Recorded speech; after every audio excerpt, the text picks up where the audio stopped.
नमस्कार. आज 19 जुलै 2022 सादर करत आहे आजचा अग्रलेख GSTचा आसूड.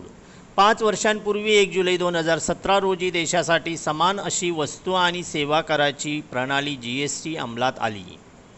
तेव्हा जणू देशात नवे आर्थिक स्वातंत्र्य मिळत असल्याचा माहोल तयार करण्यात आला.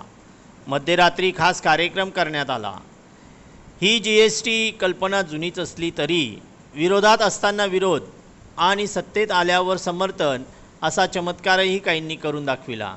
या पार्श्वभूमीवर GST आता स्थिरावला असून जूनमध्ये या कराचे संकलन 1,44,000 कोटी रुपयांवर गेले आहे. असे असताना GST परिषदेने कोट्यवधी सामान्य नागरिकांना नवा तडाखा देण्याचे काहीही कारण नव्हते. कोरोनातून सारा समाज बाहेर पडतो आहे. कोट्यवधी नागरिक कोरोनापूर्व काळापेक्षा गरीब झाले आहेत. लक्षावधी कुटुंबे गरिबीच्या रेषेखाली पुन्हा ढकलली गेली आहेत. असे असताना दही, तांदूळ, गहू, कडधान्य, LED, दिवे अशा सामान्य नागरिकांच्या जीवनावश्यक चीजांवर GST लादण्याची काय गरज होती?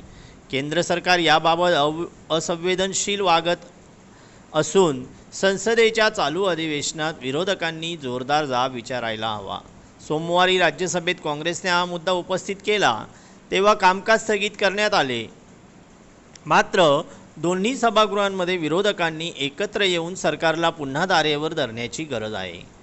कोणत्याही प्रगत अर्थव्यवस्थेत थेट करांचे प्रमाण जास्त हवे. प्रत्यक्ष करदाते हे श्रीमंत असतील तर त्यांच्यावर थेटपणे अधिक कर घ्यावा.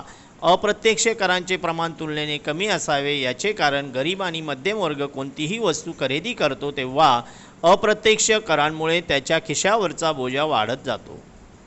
तो वाढला की त्याचे राहणीमान क्रमाक्रमाने घसरत जाते.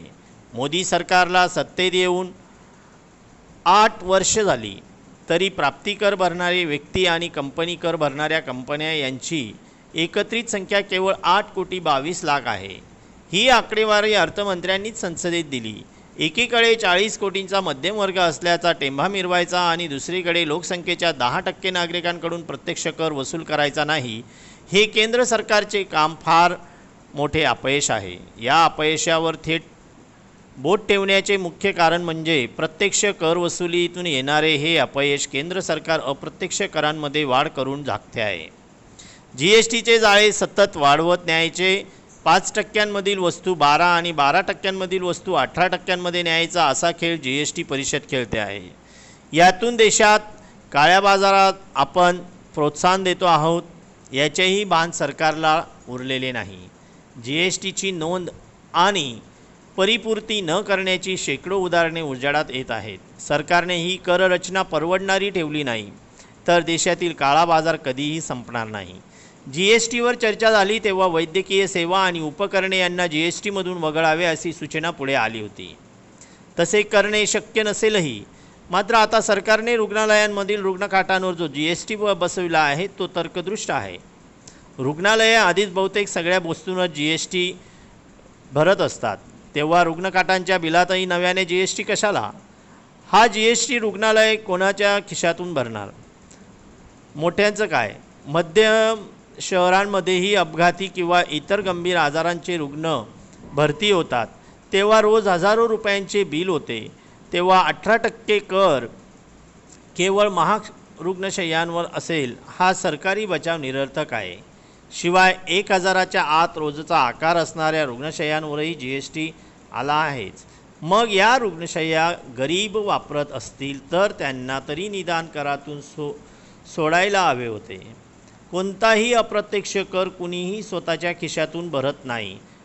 तो नफ्याचे प्रमाण कायम राखण्यासाठी पास करण्याची वृत्ती असते.